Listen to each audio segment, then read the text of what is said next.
Shalom Bapak Ibu dan Saudara, berjumpa kembali dalam Efrata Devotion pada pagi hari ini. Salah satu hal yang paling diinginkan orang di muka bumi ini adalah kebahagiaan.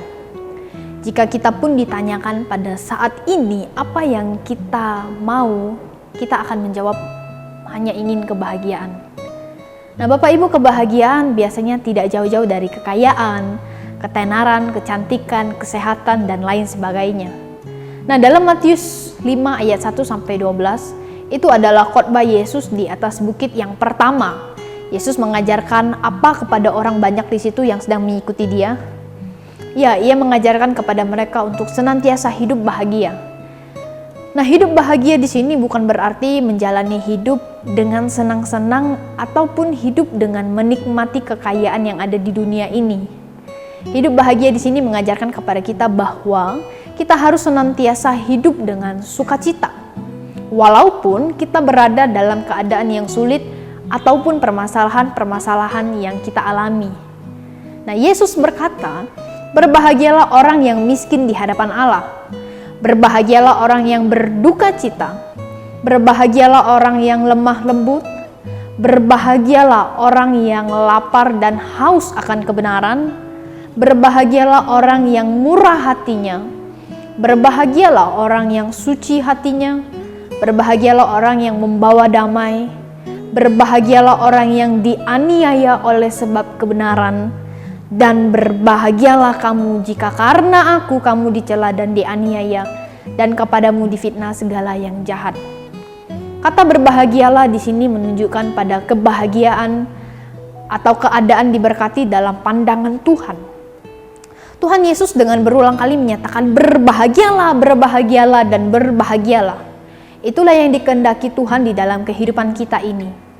Hidup senantiasa berbahagia walau dalam saat menghadapi kesulitan. Apa sih yang membuat pada hari ini yang membuat kita menjadi takut atau goyah? Apakah kesulitan kita dalam menghadapi kehidupan yang kita alami dalam keadaan krisis ekonomi ini? Apakah kesulitan dalam menghadapi ujian-ujian sekolah? Apakah kesulitan dalam membangun hubungan rumah tangga? Apakah kesulitan dalam menghadapi sakit penyakit yang kita alami pada saat ini? Jangan takut dan jangan gentar, sebab kita memiliki seorang sahabat yang sejati yang selalu ada di sekitar kita. Seperti sebuah lagu mengatakan, ia hanya sejauh doa.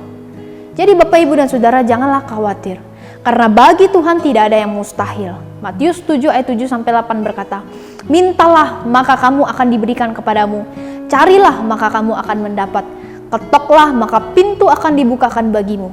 Karena setiap orang yang meminta, menerima, dan setiap orang yang mencari mendapat, dan setiap orang yang mengetok, baginya pintu dibukakan. Mari mintalah maka akan diberikan. Nah, itulah solusi daripada segala kesulitan permasalahan. Tuhan tidak akan membiarkan umatnya, asalkan kita meminta kepadanya dengan iman. Maka yakin dan percayalah, pasti akan mendapatkan. Mazmur 55 ayat 23 berkata, serahkanlah segala kekhawatiranmu kepada Tuhan, maka ia akan memelihara engkau. Tidak untuk selama-lamanya dibiarkan orang benar itu goyang. Kebahagiaan sejati adalah ketika kita hidup taat kepada Allah dengan segala risiko apapun yang terjadi dalam kehidupan kita. Mari kita berdoa. Tuhan Yesus, kami mengucap syukur.